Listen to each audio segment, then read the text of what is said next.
The Major League record for most walks allowed in a start is 16. Tommy Byrne did it once in 12 2/3 innings for the St. Louis Browns.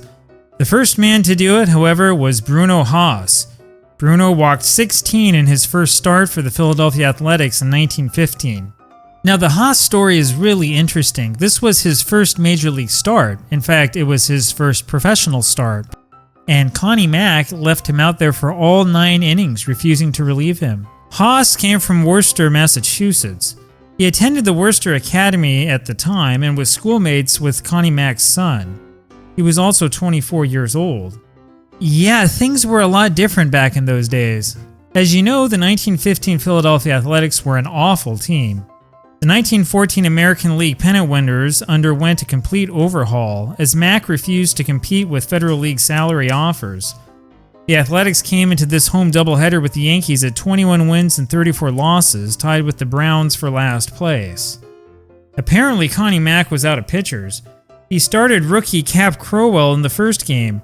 This was Crowell's first ever Major League start. He had been attending Brown University up to this time. Crowell pitched well, going 10 innings before giving up the winning run to the Yankees. And that meant it was time for Haas. Now, I'm not sure how many times the same team has given 2 rookie pitchers their first starts in a doubleheader. That really feels like an act of bullpen desperation. Now, Haas had been an excellent pitcher at Worcester. He apparently won something like 40 games in a row as an amateur pitcher.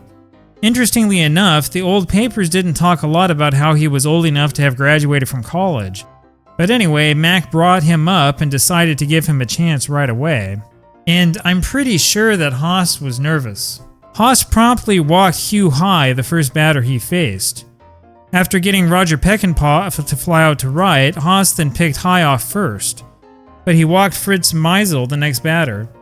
He got out of the first, but that set the stage. Haas walked 2 more in the second and gave up a run. He walked another in the third, though he emerged unscathed. And then the Athletics managed to score 2 in the bottom of the third, giving him a little bit of a lead. Well, at this point you should celebrate because that's pretty much the last good thing that's going to happen to poor Bruno. Bruno started off the top of the fourth by walking Roy Hartzell and Patty Baumann. He walked another in that inning and threw a wild pitch, giving up a total of 3 runs. 3 more walks in the fifth led to 2 more Yankees runs, and it was now 6-2. Okay, let's do the math. He's walked 11 batters through 5 innings and has given up 6 runs. You'd think that Mack would take the kid out, right? Nope. Bruno was out there to walk 2 more in the 6th, giving up 2 more runs. He only walked 1 in the 7th, but gave up another 4 runs. That made 12 runs for the Yankees on 14 walks. Haas was close to the record, though he probably didn't know it. Carroll Brown of the same Philadelphia Athletics had walked 15 batters in 8 innings in 1913. Now, maybe Connie Mack remembered that, or maybe he just chose to ignore it. Haas gave up another run in the top of the 8th, though he didn't walk anybody. He did throw a wild pitch, which was his 3rd of the ballgame. And then in the top of the 9th, down 13-6, Haas made history. He walked Roger Peckinpah again, and also walked Luke Boone. And that made 16.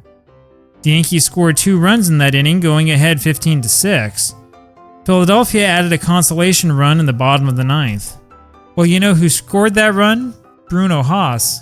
And there you have it, the worst start for a rookie pitcher or any pitcher in the history of baseball. But of course, there's more to this story. Haas is the sort of obscure player that I just love to learn about. You look at his baseball reference profile, or in the old days, you pick up the old baseball encyclopedia entry and look at him, and all you can do is wonder what in the world happened. He had an 0-1 lifetime record. He pitched only 14 1/3 innings in the majors. He only lasted part of 1 season. The question, of course, is, was he really that bad? Actually, Haas was never a regular pitcher after his brief stint in Philadelphia. Haas wound up in Wilkes-Barre in 1916, where he was converted into an outfielder. He hit .299 in Class B ball. After bouncing around a bit, Haas wound up playing for the St. Paul Saints, where he spent most of his career. Remember a couple days ago when we talked about the old Baltimore Orioles of the International League? Well, the St. Paul Saints were very similar. This was an independent minor league team. This was a team that didn't sell its players for cheap, and they never sold Haas. Haas played with St. Paul until the end of the 1930 season. He was 39 at the time. He bounced around the American Association in 1931, went down south in 1932, and started managing in the minors. Haas eventually worked as a scout for the Athletics, but he passed away in 1952. Fortunately, his obituary said nothing about his 16-walk start. And yet, there's another interesting aspect to this story. Like many of you, when I was a kid, I spent a lot of time reading those old Charles M. Schulz Peanuts comics. My parents had a few old books lying around the house. I spent hours reading them as a kid. Now, Charles M. Schulz grew up in St. Paul, as you might already know. He would have attended Saints games in the late 1920s and early 1930s as a schoolboy. I don't know this for a fact, but I suspect that he may have seen Haas play near the end of his career. And hey, maybe there's a connection. Now, Haas was a little bit better than Joe Strat-O-Matic, but I still wonder if there isn't some kind of connection there.